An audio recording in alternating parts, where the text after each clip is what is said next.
Bom dia a todos. A nossa breve conversa hoje tem a ver com o Banco de Portugal e com o processo de escolha do novo governador do Banco de Portugal e de outros membros da administração do Banco de Portugal. Para entender a posição do PSD e, aliás, para permitir que a opinião pública possa acompanhar de uma forma esclarecida este debate, impõe-se um esclarecimento prévio essencial. Temos visto nos últimos dias sucessivas referências indiferenciadas ao histórico de nomeações para o Banco de Portugal, incluindo um período da democracia, incluindo todo o período da democracia, e temos visto mesmo, pasme-se, referências ao processo de nomeação no tempo do Estado Novo. Ora, em 1998, na sequência de um processo de 8 anos, que aconteceu em Portugal, como aconteceu na União Europeia e nos Estados-membros, em 1998 o Banco de Portugal conhece uma alteração radical de modelo de funcionamento. Até aí, a primeira relação do Banco de Portugal é, de facto, com o Governo da República. Não é uma dependência hierárquica e funcional direta, mas é uma relação tutelar, o que significa que o processo de nomeação para a administração do Banco de Portugal não conhece até esse momento especiais impedimentos ou incompatibilidades, para lá daqueles que sejam também aplicáveis à nomeação, por exemplo, de direções ou responsáveis de institutos públicos. Após 98, ou a partir de 1998, a situação altera-se radicalmente. Desaparece qualquer relação tutelar, é afirmada a independência do Banco de Portugal, a inamovibilidade dos seus membros e, como primeira relação, a relação com o Banco Central Europeu e não com o Banco e não com o Governo de Portugal. Temos, portanto, 1998, um antes e um depois, que são radicalmente diferentes. Ora, a partir de 1998, o Banco de Portugal não teve 30 governadores, teve 2, Vítor Constâncio e Carlos Costa, com a insuspeição de que nenhum deles é social-democrata ou militante do PSD. A verdade importa trazê-la é reconhecer que nenhum dos dois levantou problemas sérios de incompatibilidade, designadamente como aqueles que mais tarde ou posteriormente se vieram a colocar. Quer isto dizer que é com a indicação, agora pretendida, do ex-ministro das Finanças para governador do Banco de Portugal, que se levanta pela primeira vez, desde que o Banco de Portugal conhece o seu estatuto de entidade totalmente independente, um problema sério de incompatibilidade de funções. E por isso, compreendemos e acompanhamos não só a discussão relativa à escolha do próximo governador, como a necessidade de uma iniciativa legislativa no Parlamento. E queremos ser absolutamente claros sobre estes 2 pontos: Parlamento e escolha do professor Mário Centeno. Quanto ao Parlamento, repito, acompanhamos a necessidade de iniciativa legislativa e porque a definição de um período de incompatibilidade, vulgo período de nojo, é um dos aspectos que consideramos essenciais e é também a base das diferentes iniciativas que foram apresentadas, as aprovamos na generalidade. Mas importa agora, perante vós e perante o país, tornar completamente clara a nossa posição nesta matéria. Somos favoráveis à existência de um período de incompatibilidade, vulgo período de nojo, mas que não seja superior a 2 anos. Somos favoráveis à incompatibilidade do lugar de Ministro das Finanças, mas entendemos que essa incompatibilidade deve ser estendida, nomeadamente, a órgãos executivos da banca comercial e, em alguns casos, a consultores. Somos ainda favoráveis à existência de um parecer obrigatório do Parlamento, mas sem natureza vinculativa, de modo a evitar a politização no Parlamento desta questão. Da mesma forma e com a mesma clareza, não somos favoráveis, nem nunca fomos, à justiça legislativa revolucionária, que tradicionalmente se traduziu em leis ad hominem, como neste caso se parece pretender em determinadas iniciativas que se limitam e só a visar impedir a concreta escolha do professor Mário Centeno.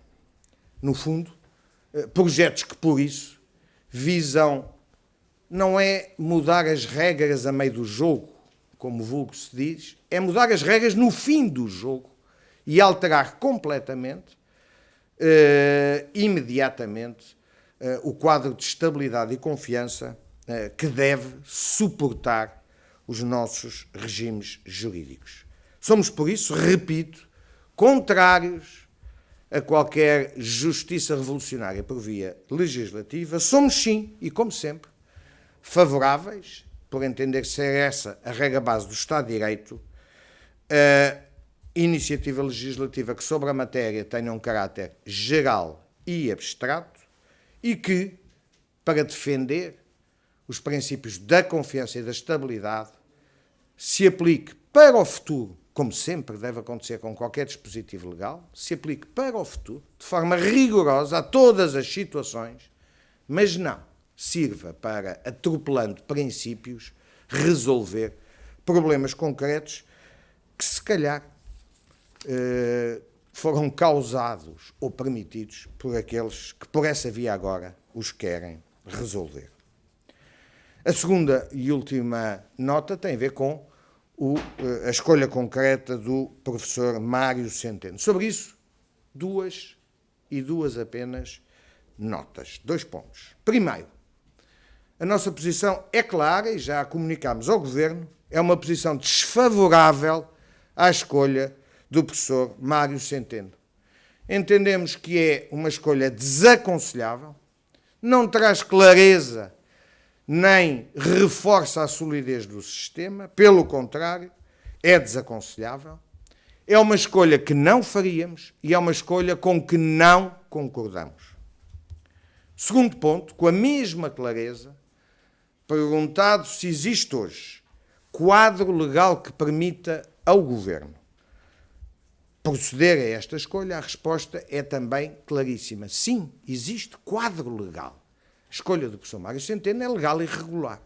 Ou seja, é uma escolha que o Governo, em nossa opinião, não deve fazer, mas que no quadro da lei pode fazer.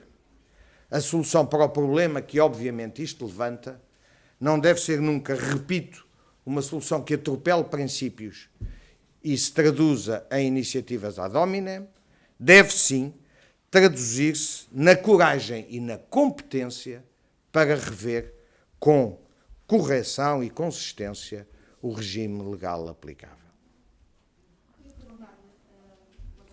Boa tarde. O Governo já comunicou oficialmente ao PSD que essa seria a escolha do Governo, que o ex-ministro Mário Centeno seria a escolha do Governo para o Banco de Portugal?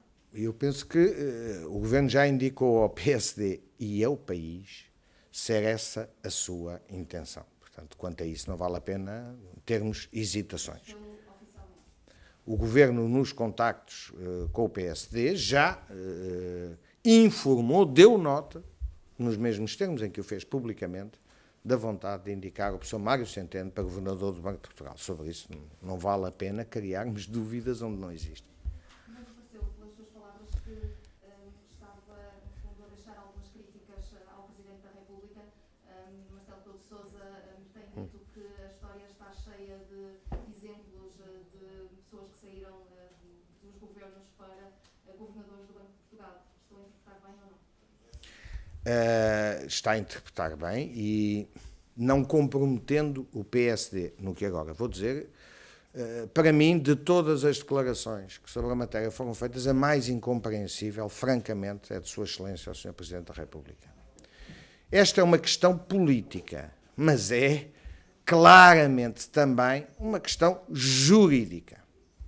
O Presidente da República, para lá de primeiro magistrado da nação, é também um insigne mestre de Direito, não digo o primeiro mestre de Direito, mas o insigne mestre de Direito. É por isso, para mim, absolutamente incompreensível como é que, apenas por razões políticas, não vejo outras que o justifiquem, Sua Excelência o Presidente da República faça tábua rasa da existência de regimes absolutamente distintos antes e depois de 1998, que, portanto, levam a soluções de governação do Banco de Portugal completamente distintas antes e depois, a regras de nomeação e de incompatibilidade absolutamente distintas.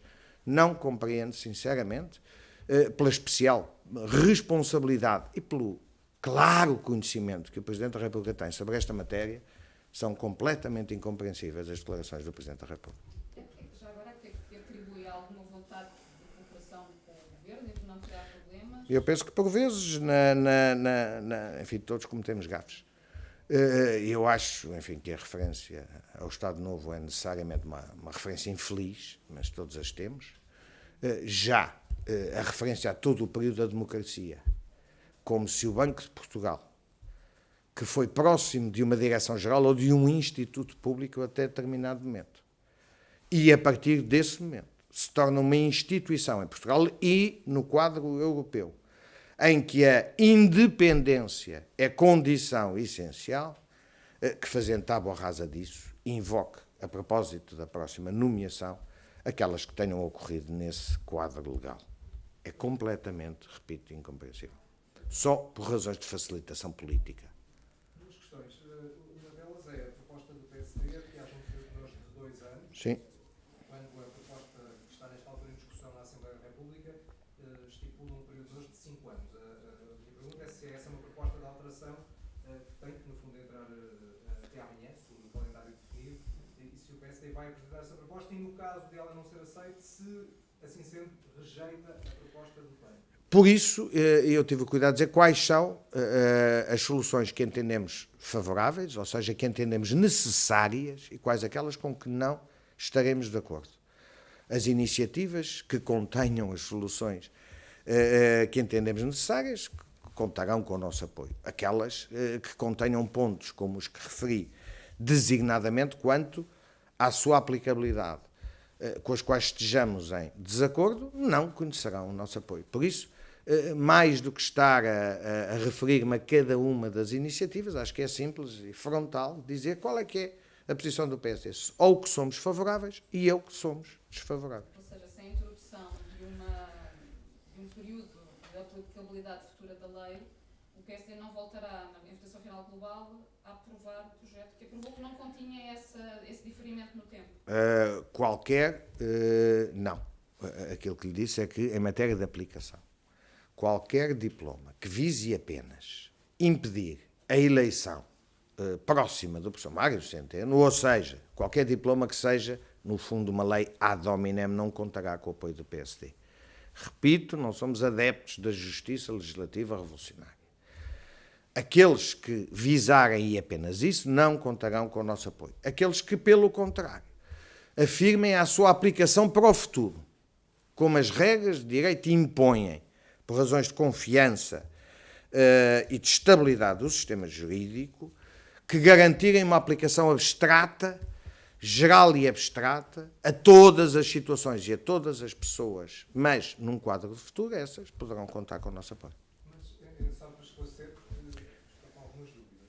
Diga. Relativamente à posição efetiva do PSD, em relação ao presente, portanto, o PSD quer garantir que a lei seja aplicada no futuro. Sim. Mas também no futuro face ao presente, ou seja, no presente ser aplicada também, ser vinculativa já para este processo de escolha? Não pode ser vinculativa para este processo, deixaria de ser uma lei geral e abstrata, passaria a ser uma lei que na 25ª hora é aprovada para resolver um problema concreto. E as leis não se fazem para perseguir pessoas ou resolver problemas concretos. Fazem-se para garantir um quadro de referência de comportamento aos cidadãos e às instituições. E daí o PSD considerar que o Governo tem toda a legitimidade para escolher A lei, o quadro legal que todos conhecemos, e o PSD, antes de mais, defende o Estado de Direito, e o nosso quadro legal, neste momento, permite a escolha que o Governo pretende fazer. Como lhe disse, a nossa posição é clara, não concordamos com ela, mas o Governo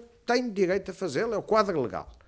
Diz-se-á, mas então, porque é que o quadro legal não é alterado? É bom recordar que havia, desde o início do ano, houve posições do Presidente do PSD sobre esta matéria no ano passado, e desde o princípio do ano entraram, primeiro pela mão do CDS, iniciativas legislativas que, não fora o que depois aconteceu em termos de pandemia, teriam tido um tempo de discussão que permitiria algum afastamento a este processo em que estamos.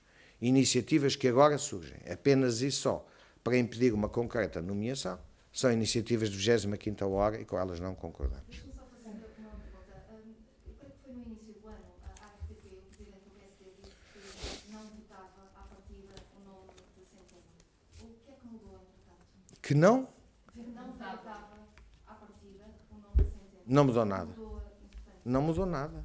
O Presidente da República não veta, o Presidente do PSD não veta a indicação do professor Mário Centeno.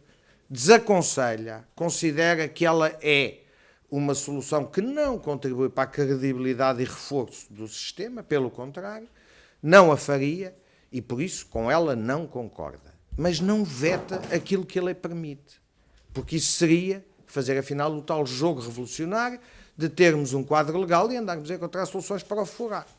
Portanto, uma última nota, se a pergunta não existe, não há negociação da posição do PSD. Porque essa questão tem também sido insidiosamente colocada aqui e ali.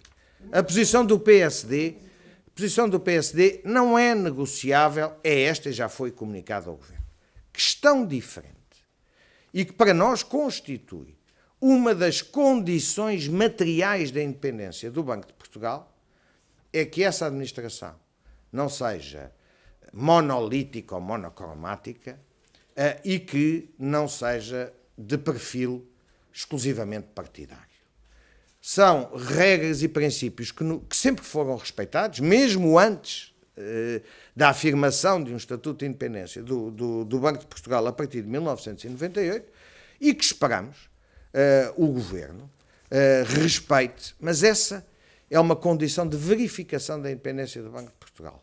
Outra coisa é a nossa opinião sobre a escolha do próximo governador. Sobre esse processo de negociação, o Primeiro-Ministro António Costa costuma queixar-se habitualmente que quando foi escolhido o anterior governador, a última vez, que Pedro Passos Coelho ligou às 7 da manhã e que não lhe deu tempo para pensar e decidiu quase sem a posição do PS. A minha questão é como é que foi este processo? Não, isso não... Foi verdadeiramente ouvido ou se foi simplesmente uma questão pro forma, se foi uma conversa... O PSD, não lhe vou contar aquilo que ao Presidente do PSD poderão perguntar, esses contactos são do Presidente do PSD e do Primeiro-Ministro, que existem contactos regulares, existem, e é saudável e normal que existam. O que lhe posso dizer a esse propósito é que ficamos contentes que o PS tenha evoluído. Em 2015, referiu, o PS tentou uma iniciativa legislativa ad hominem para impedir que o professor Vítor Gaspar fosse para o FMI. É bom que o PS olhe agora, que tenha evoluído, que tenha agora uma posição correta, institucional, mas também não fica mal recordar aquilo que o PS fez em 2015. Se este processo legislativo que está a decorrer na Assembleia se acabar por não ser aprovado, por votações cruzadas, se o PSD se compromete então, no futuro, a apresentar uma iniciativa que respeite esses pontos? Com certeza absoluta. Muito obrigado.